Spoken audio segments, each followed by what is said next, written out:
One of the things that I think is so brilliant about The Matrix is it deals with a lot of philosophical concepts. And the Wachowskis found a way to create a narrative where we actually care about these questions. They have created characters and a situation where we go to all kinds of existential dilemmas and big questions that are actually encapsulated in this reality. How can we perceive what's real when the tools that we use to essentially perceive our senses, our minds, can be deceived?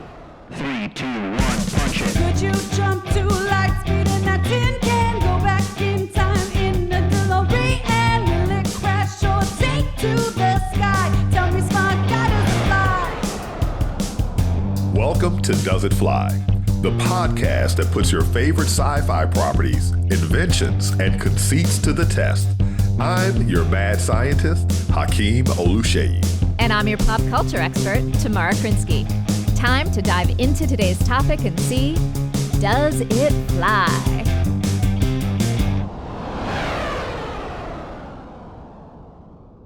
Hakeem, I have a question for you. Yes, ma'am. Would you like the red pill or the blue pill? I'm a red pill. Hello, everyone. Welcome to Does It Fly? That may have given you a little clue as to what our episode is about today. I'm Tamara Krinsky here with Dr. Hakeem Oluseyi, aka Dr. O. Welcome to our episode on The Matrix. That's right, we're going in. This will feel a little weird. The Matrix is the movie that blew my mind and made me wonder, is my reality real? I walked out of that movie theater and I was really looking around myself and wondering, is reality real as I know it? Or am I, physics does that to me all the time. And now whoever the makers of the movie are, they took us there. That would be the Wachowskis. And yes, Lily and Lana Wachowski's 1999 hit movie, The Matrix, just blew things out of the water in so many ways. And one of the things I loved about going back and watching it, just reviewing it again for this episode, was that it really brought me back to the sense memory of, like you were saying, being in that theater and just having my mind blown as I saw this movie for the first time. For those who may be unfamiliar or are not familiar with our show, we're going to talk about a specific issue from the movie, in this case, humans as batteries. Hakeem is going to talk about the science possibilities of that and whether that flies. I'm going to talk about how it potentially powers the story. Does it fly in the story? And then we're going to do a does it fly for the feels. So we'll get to that in part 3. However, for those who maybe haven't seen The Matrix, if it's new to you, this is your spoiler alert. We will be talking about details of the film. So if you don't want it spoiled, press pause, go watch it, come back, unpause and watch and or listen to us, depending on if you're watching on an audio platform or a video platform. Like we said, it's a 1999 movie and in which humans are harvested for their bioelectric energy by intelligent machines of our own creation. We follow the story of Neo, played by Keanu Reeves, as he makes the discovery that the Matrix exists, guided by Morpheus, played by Lawrence Fishburne, and Trinity, played by Carrie-Anne Moss, and as he comes across the nefarious agents who are programs within the system. Notably, we've got Hugo Weaving. This film was a huge success, both critically and commercially. It was nominated for 4 Oscars, all of which it won, which is an incredible track record for a movie that isn't nominated for Best Picture. Wow, it's like Michael Jordan, 6-0. Yeah, there's so much iconic about this movie. So the idea of being in the Matrix, red pill, blue pill, you called it right out of the gate, right? That's iconic. People, I see that now everywhere, almost daily on the internet. Mm-hmm. The second thing were some of the visuals that they gave us, right? They gave us these ideas, red pill, blue pill, the Matrix, but they gave us these 2 visuals. And so one of them, I don't know if it's dancers or comedians, but everybody would play out where they shoot the bullets and he like leans back. Right. And does that thing. So that is actually called bullet time. And it's called Bullet Time. And this script was the first that actually named it that. But it is something that, had been around and had been, it's kind of actually based on old photography techniques, something called time slice photography. And it was expanded out for this. You see it in some of the commercials from the time. Like, I don't know if you remember, there was like a point in time where Gap was doing all of these dance commercials. So there's one particular one where they're in khakis and like they're doing all kinds of jumps over each other and they jump and they're essentially suspended. Right. So, right. Yeah. That's the other iconic move where they suspend and then the camera goes around them. And after the Matrix, that became just ubiquitous in media. Yeah. And the phrase but they didn't do it first. No, they didn't do it first, but they were the first to really get it out there into the world in a way, in film cinema, in a way that has now been repeated, many, many times. And the technology is really important. I want to give credit where credit is due. John Gaeta and Mannix Visual Effects are the ones who really helped, sort of create and perfect this look in the film. The way they do it is they use a rig of 120 individual cameras as well as 2 motion picture cameras, and they can design the rig however they want. So whether they want a circular motion around, whether they, sort of want it to be a spiral, whatever they're doing. And they actually model it first in 3D so that they can see what it's going to look like. And then that gives them, it tells them exactly where they need to focus each of these individual cameras to capture that exact moment. And then it's all brought together in post. So amazing, right? Amazing stuff. But I had an amazing joke for you right there, because I got to keep reminding folks. These folks didn't invent that look, but they're the ones who popularized it, just like Michael Jackson and the moonwalk. Because before I left my hometown, I did not realize that there were people who believed that Michael Jackson invented the moonwalk. And then I came to learn that that's what everyone seems to think. And I'm like, no. I was looking at people moonwalking long before Michael Jackson. That was just a move. But anyway, we're talking about the human battery. Is that feasible? Is that even necessary for the show? And, right. And sorry, just to be clear too, we're going to focus today's conversation on the first movie. The Matrix spawned 3 sequels. There are comic books, there's an anime film adaptation, but for the purposes of this conversation, we're talking about the original 1999 feature film, The Matrix. So because I'm an astrophysicist, people ask me about aliens all the time. And one of the forms of the question is, this stuff we're getting, are they just easing it out? So when they finally reveal to us that aliens are real, we're already prepped for it? Is that why we're getting these, little hints of aliens? So I wonder if that's why they made the movie The Matrix, because we really are living in the Matrix. And they didn't want, they're like, we can't just tell you that all at once. So we're going to come out with several movies, a comic book, an animated series. I mean, they do reference the fact that, once Neo is essentially woken up and unplugged from the Matrix and brought into the quote unquote real world, they do tell him that most of the people who are currently plugged into the Matrix as these batteries, these power sources for the machines, are not ready to be woken up. They actually could not handle the truth.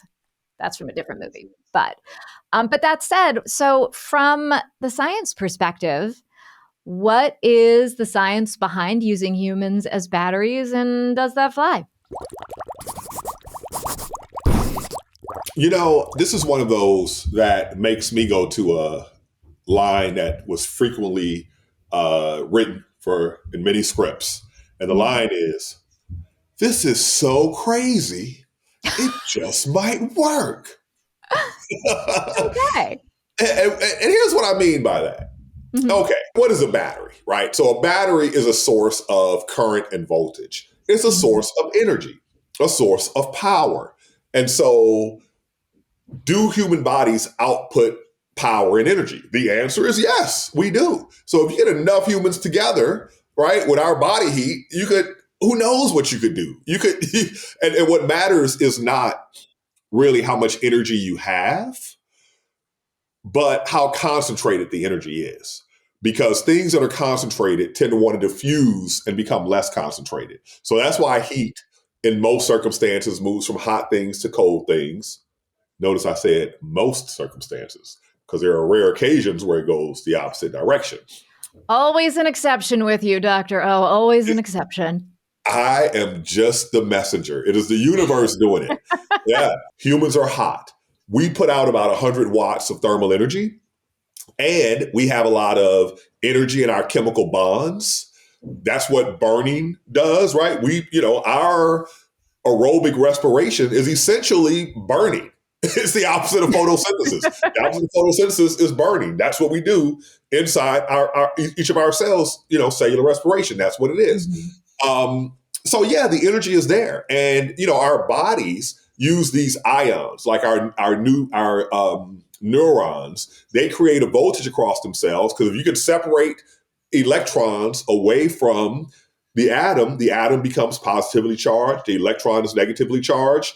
And so you create a barrier that now when they recombine, you get energy out, right? So energy stored in chemical bonds. You could, if you had enough humans, you could power stuff with human energy. But here's the calculation. How many humans and how efficiently? Right. So like one of my questions is, if we had enough, sure, but does it take more energy to power the human than the energy you get out of powering the human? Always. Any energy transfer is it's a second law of, is it the second law? Basically, it's an efficiency issue. If I put energy in to transfer into another type of energy, then someone's gonna be losing the process as heat. Think about our society. If you look at the sunshine that lands on planet Earth every day, that is enough to power our society.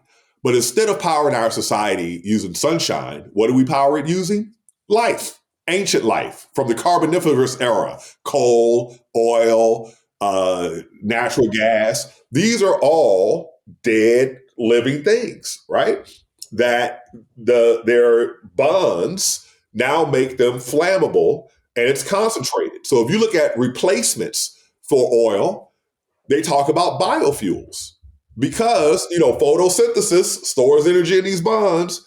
Combustion is the opposite of that process. So everything that's being produced by photosynthesis is a energy storage thing. So what they're doing in the Matrix, I don't think they're doing this with the humans for the purpose of energy. I think they're using their energy, but I think they really just are like, I hate you humans. Okay, so why don't you think they're doing it? Because is that, I guess what I'm asking is that a math question in the sense of, we see the scenes where you see the pods, you see the pinkish goo that they keep them in, and there's hundreds and hundreds of thousands of them, and they're birthing them as well, we find out. So you were saying it's a numbers game. Even with all those numbers, are you saying the math doesn't work out? Yeah, the math doesn't work out. It's not efficient. That's why the math doesn't work out. And there are other more efficient ways. So in 1999, humans had never yet achieved net positive energy out from a fusion process. Meaning we get more energy out of the fusing stuff than we put into the fusing stuff, right? We've achieved that now. So in the movie, they say that they use these human batteries plus a form of fusion. Yeah, it's a nice nebulous term there, isn't it? Nice they explain the human batteries a fair amount, but they never really get into the form of fusion. Yeah, but once you got a form of fusion, you're dealing with E = MC squared. And just like the Star Trek Enterprises uses matter antimatter conversion chamber, which is the most efficient way to get energy out of matter, the next most efficient way is fusion, right? But let's go even further.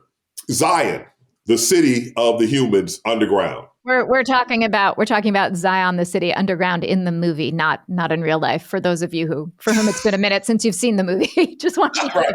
Not that Zion. Fictional Zion. Fictional Zion. Yeah. They reveal that Zion runs on geothermal energy. So we're talking about these machines have both a form of fusion and they know about geothermal energy, but yet they're going to use humans because there's no solar power. And so the fact that you're feeding humans, liquefied humans, it almost seems like a better, more efficient way would just take those humans and freaking burn them and boil water with it like that and turn a turbine. You are very dark. It's called being a nerd, right? When you're a geek and you become so objective that you lose your humanity. That you can't. I mean, I very much consider myself a nerd, but I definitely fall on the emotional spectrum of being a nerd. So, but you're saying, if I'm understanding, that while it could work, it's probably not the most efficient form of Oh, power. it's definitely not the most efficient way to do it. Mm. And it seems like, they make the statement about enslaving humans in the show. So it's more like they're taking out a grudge on humans, but in a very weird way, right? Like, oh, you're so proud of your free will. We're going to show you, right? Right. Yeah. So, when I say it could work, it does work. If the Matrix is really a big code, a big computer, you can imagine having a construction such that you have it incredibly efficient. For example, instead of using normal copper wires, you can use superconductors. So all the ohmic heating, as it's called, right? Wires get hot when you put a current through them. That's gone. It's 100% efficient electrical conduction. And then when you're talking about flipping bits in a computer, what we've been doing using transistors in our computers forever is energy hungry. But, there are other architectures that people are considering, right? I could imagine, future engineering getting to a point of, but even all that, you're not going to make no damn human batteries. You're not going to make no animal batteries. You're going to eat the animals and have a good dinner. So, if I'm getting this right, your definitive answer to do humans as batteries fly when it comes to the science is? Why you put it that way? Because you could Because you gotta make give a an human answer. battery. You gotta give an answer. I'm You not could saying your use answer has to be yes or no. You can find a place in the middle, but you gotta give an answer. Okay, I'm going to say definitively, powering a planetary society using humans as batteries, as described in the show, does not fly.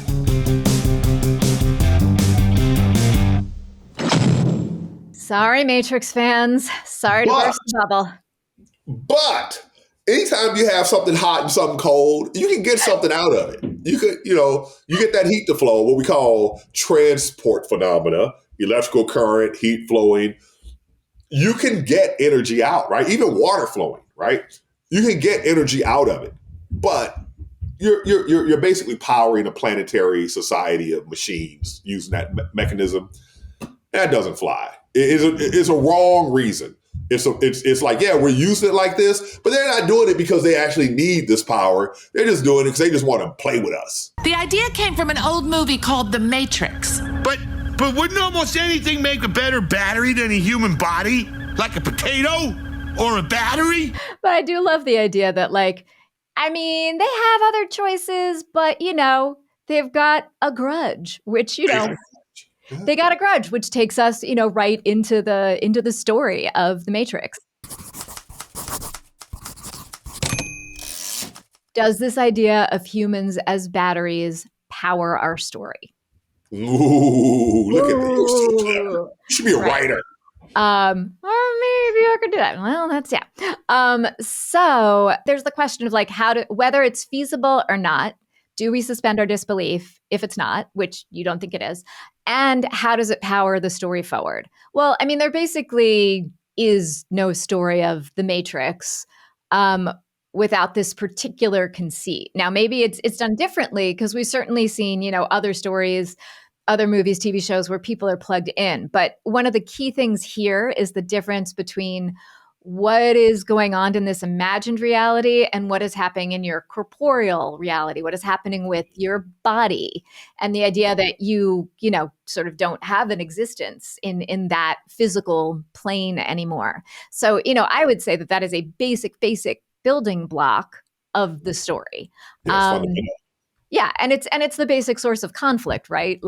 The basic conflict of this is between the machines and the quote unquote real humans, and whether they can prevail. So what I think is interesting, if you pop it out a level beyond the basic conflict, if we extrapolate a little bit, is one of the things that I think is so brilliant about The Matrix is it deals with a lot of philosophical concepts, and the Wachowskis found a way to create a narrative where we actually care about these questions. They have created characters and a situation where we go to all kinds of existential dilemmas and big questions that are actually encapsulated in this reality. And I just think that that's amazing. That's all powered by this idea, the situation that they have set up.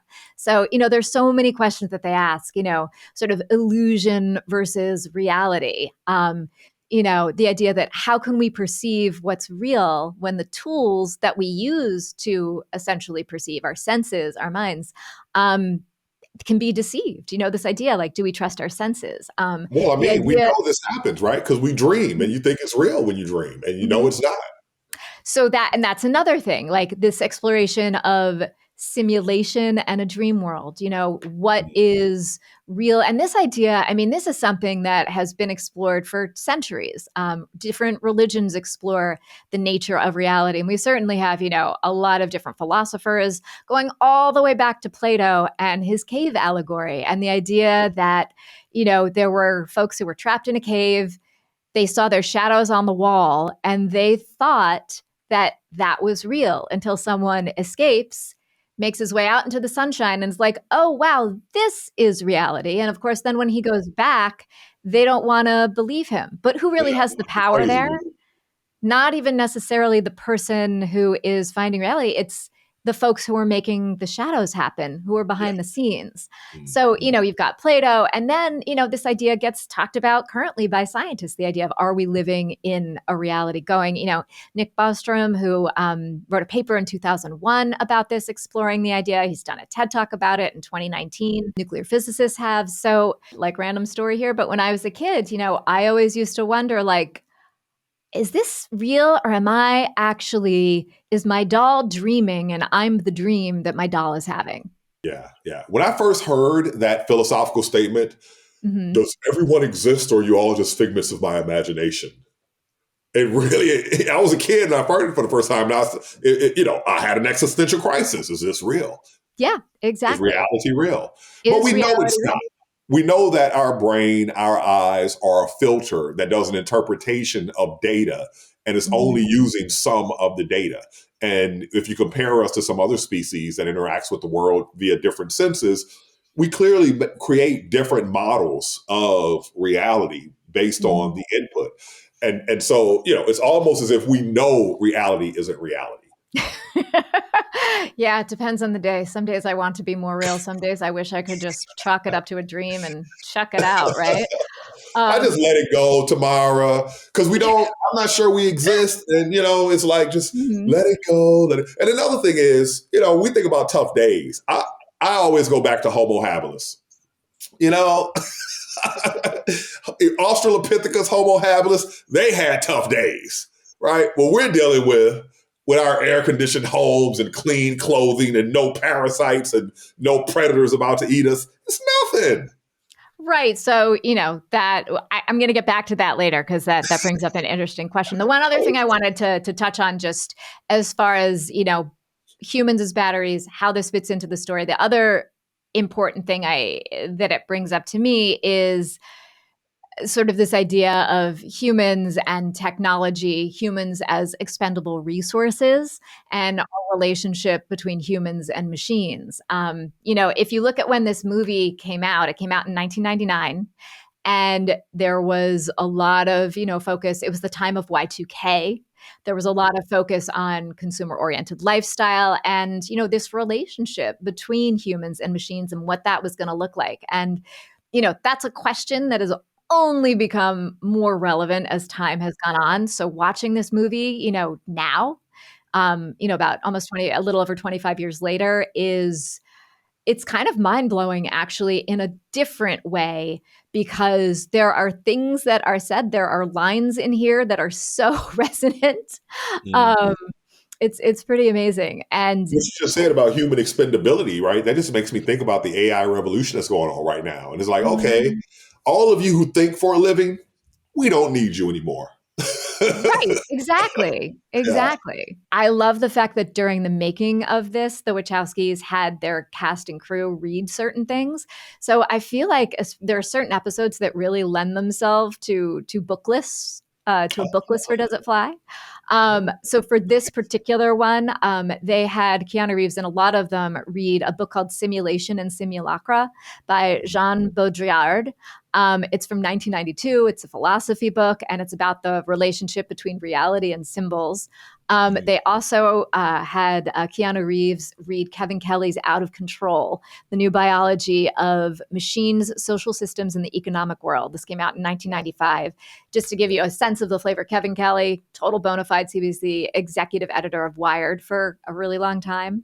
And, and then, of course, there are other books that influenced them in the making of this, notably William Gibson's Neuromancer, kind of your seminal cyberpunk piece. And they actually talk, there's a term, The Matrix, in there where they talk, and there's plot lines around a data thief.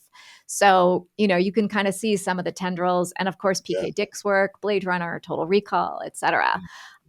So these questions have been debated for a long time in a lot of different works, but the way that The Matrix brings it together with the battery field of humans, with these incredible visuals, that the battery field was shot with practical effects. You had Keanu Reeves actually in a pod filled with pink goo. He shaved his whole body. And then obviously there was green screen work that was done around that. Itched. Yeah. I don't want to imagine the regrowth process for that.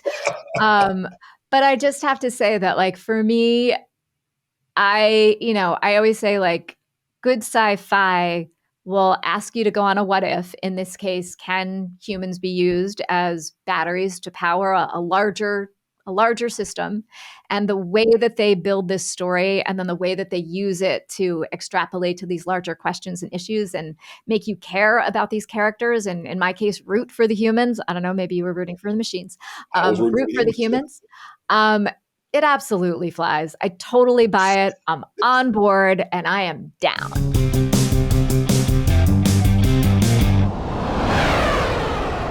There you go. Like, how could you not be? I mean, Right? The Matrix, if you watch it in real time, like right now, it might be difficult to understand how revolutionary it was in 1999. But in 1999, I mean, it was mind blowing. It like I said, like at the beginning of this thing, how many iconic statements and visuals did we get that still remain with us today, right? It's become a part of our culture. If you really want to start off like a debate, what was Keanu Reeves' most iconic role, Neo or John Wick? Don't answer. I want to see what our fans say. But that's a debate for the ages. So interesting. You think? I mean, I know what I think, but I've also been online and see what a lot of other people think who don't agree with me. So I bet. Yeah, you can rest assured. Right. that would be the case.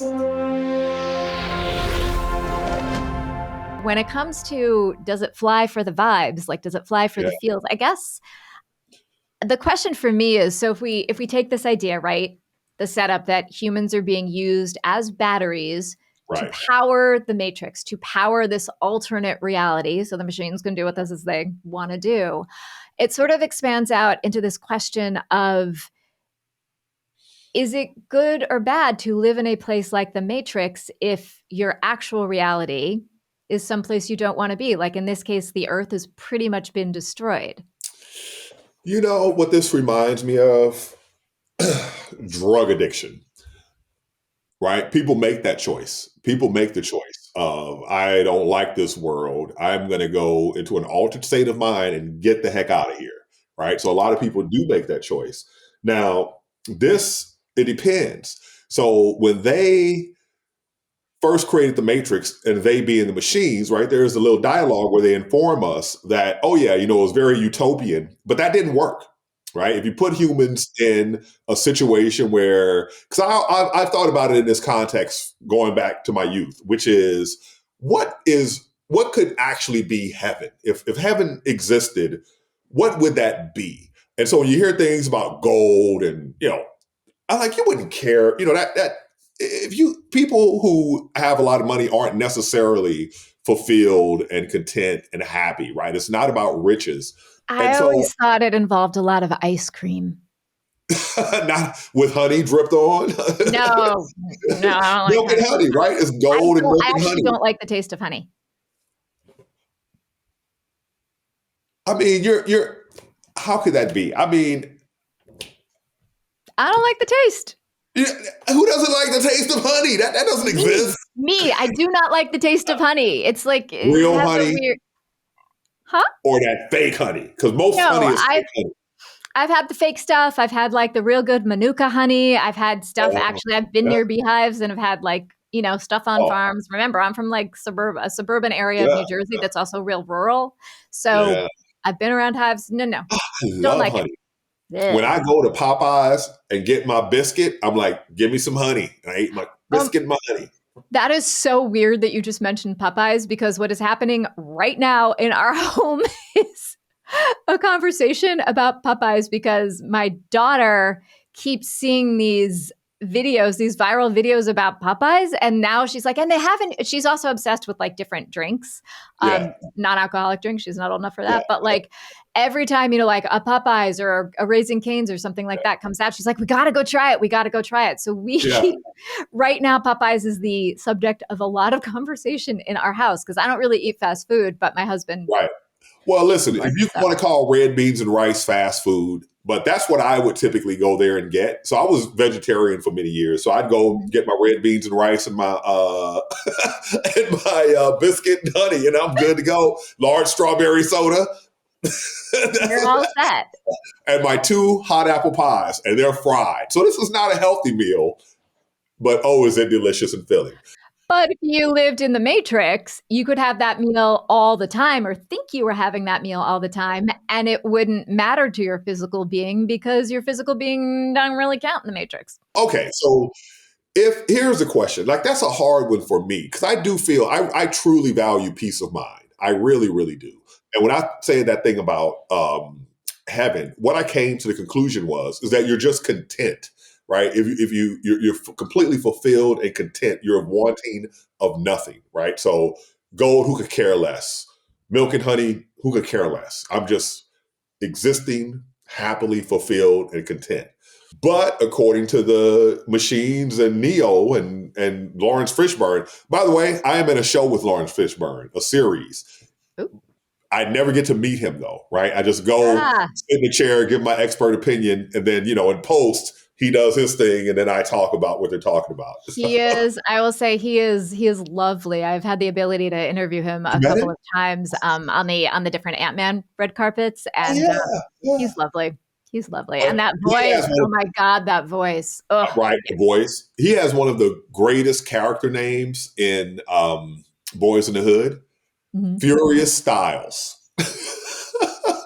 Like, what writer came up with that? Furious Styles. Like, because no mother is going to name their son Furious. I hope not. Although Morpheus isn't bad either. He's had some pretty cool names throughout his career. Yeah, Morpheus. That's right. So, getting back to, would I accept being in the Matrix if life was really hard? And I would say that, I feel, you know what it reminds me of? There's talk about people who are fake. Oh, don't be fake with me. If you don't like me, let me know. I don't subscribe by that. Be fake to me. If you dislike me, treat me with love and respect. Be fake. Don't treat me with hatefulness. So I don't really, I'm not. Maybe it's because I think about this stuff too much, but I'm not sure reality is even reality. So if the Matrix can give me a reality that is acceptable to me, why not accept it? It's only if it's like a hell that I wouldn't be accepting of it, right? If you're going to throw me in hell where I'm being tortured over and over, my head is getting smashed by a rock over and over or something like that, no, I don't want that Matrix. But if it's feels like this life, and actual life would be even more difficult and less fulfilling, I'll take the Matrix life. I don't care. Yeah, from my POV, it's an interesting question. Like I'm biased. I can feel the bias like welling up in myself, sort of like the emotional reaction I'm having to the idea of being plugged in, losing autonomy, not having control.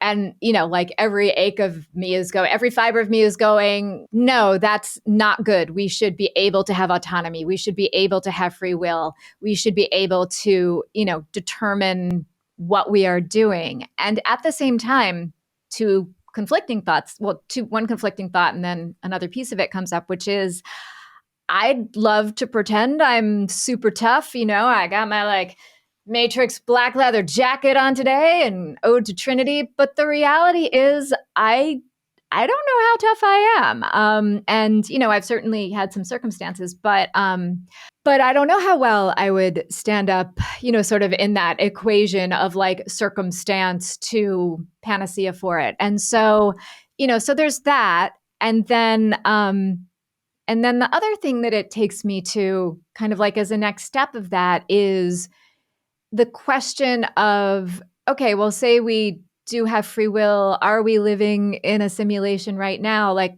right now, so much of, even though we're not physically plugged in like they are in the Matrix, so much of our lives are currently taking place in this alternate online reality, right? Oh, yeah. Like, where are we giving our attention to? And who's deciding who we're giving our attention to? There's so much talk about, the all-powerful algorithm, but it's something to think about, right? Like, who's deciding that? And especially when we talk about misinformation, how is your attention being directed? We live in a time when for so many people, recording that thing and uploading it and getting the likes for it and the comments and the engagement are way, way more important than any actual experience they might be having in the physical world or in a personal, private moment. And that's a choice, right? Like, that's a choice. But here's the question. Where are you really experiencing these experiences? Are you experiencing them? This hallucination in which we live that we call reality, you're just replacing one hallucination with another hallucination is the way I see it, right? So when you say you want autonomy, you want an awareness of autonomy. You want to believe you have autonomy, whether you have it or not. If you believe it. So in that Matrix life, this is, it could be the exact same. You would know no different. And it's sort of like what they don't know won't hurt them. Right. Well, like that's the crazy thing. If the ways that we are used to measuring reality is through our senses, and you can't trust your senses, then how would you ever even know? How would you ever even know? But that's actually what I think is some of the strength of the Matrix, which is that they address that. And what they say isn't something that is a data piece. It's Morpheus talks about this idea of, have you ever just had this sense that something's not quite right? That sort of meta sense that you are living in a dream, that you can't trust reality. And then they go and they look for it in the code, right? So that intuition, that gut, I don't know. I don't know the answer. I don't know the answer. It's tough, right? Because think of how much you could do. In my Matrix, right, I'm going to invent a spaceship and travel to the planets and hang out on Titan and Ganymede and not get radiation poisoned and head to Pluto. Right. Well, so there's that. Okay. So that's interesting too, because what you just described there is kind of the initial plot of Total Recall, where they're implanting a memory so that you don't actually have to go to Mars. You have the memory of being on Mars. That said, it brings up this other question of, there's the thinking about doing something, and then there's the actual doing of it. And I know for when we talk about learning, right, we talk about this idea that like you can do as much as you want on paper, but until you're actually experiencing something and seeing how it affects you, you can't predict how something's going to affect you. You might think, So if you like have an implanted memory, or if you're in the Matrix and you are being fed a programming, that programming has decided how it affects you. But of course you don't know that though. You just don't know. You don't know that. Right. Yeah. Well, look, you hit upon it. And I think that is, this movie made me feel. This movie made me think. And if I go out for some entertainment and I actually do feel something, and I'm actually really reevaluating my existence, do you ever fly for the feels? Especially when it's accompanied by amazing visuals, incredible special effects, great performances, great actors. So great I would say on all counts, The Matrix flies for the feels, for sure. That's right.